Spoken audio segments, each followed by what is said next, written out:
Billhook is the most OP and effective weapon in Halfsword.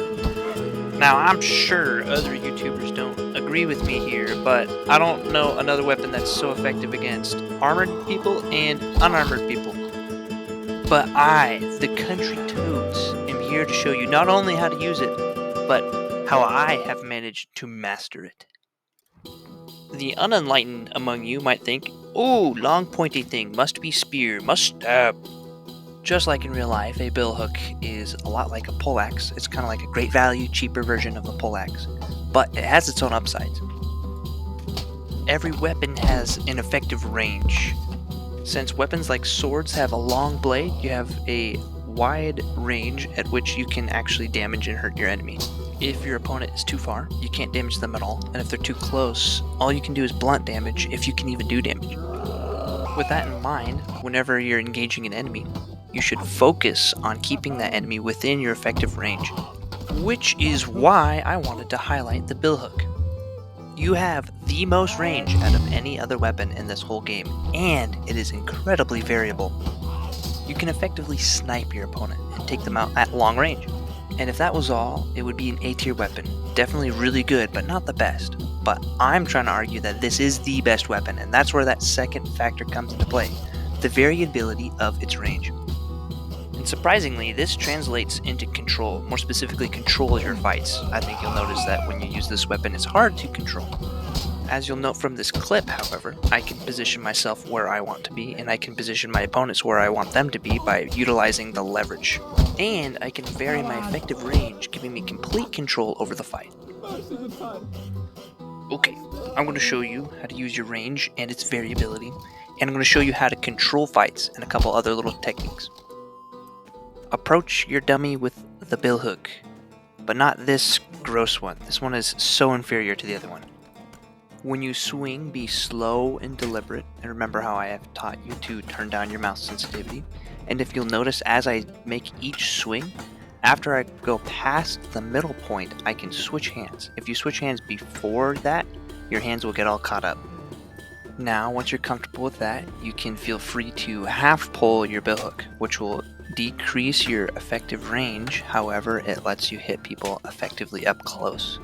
And you can practice going in between each long range and close range so you can vary your effective range. But also, please note that whenever you try to switch hands in the half pull position, you'll kind of let go of your weapon like a silly goose. Now, I know this weapon is a little bit awkward to handle, but that's why we practice. As you can see me doing here, you just practice by holding your weapon up to the top left and you gently pull it down center. Do this over and over again until you're comfortable with the range of your weapon. Once you're comfortable with that, go ahead and try half pulling and mixing up the ranges so you can get real control over your fights. It's gonna be tough, I know, but that's what practice is for. And hey, who knows, maybe you'll have funny fights like this one.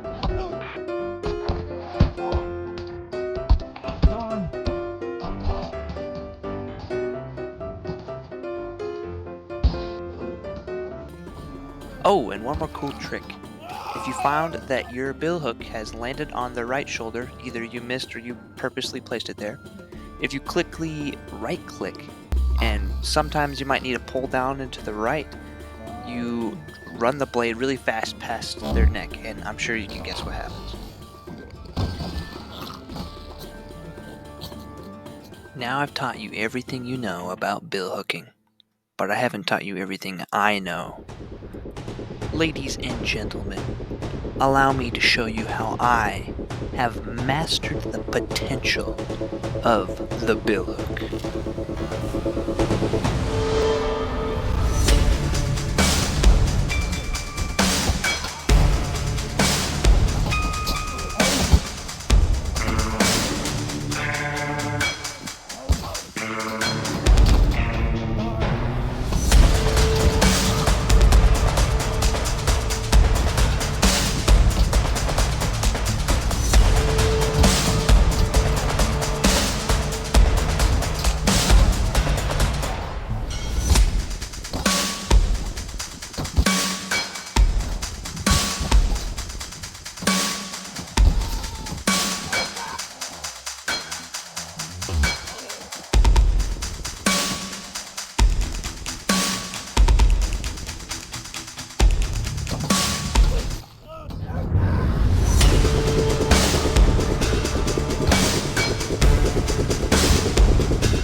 thank you for watching. I had a lot of fun making this, and I hope you had fun watching it. You can support me by liking and subscribing. Adios.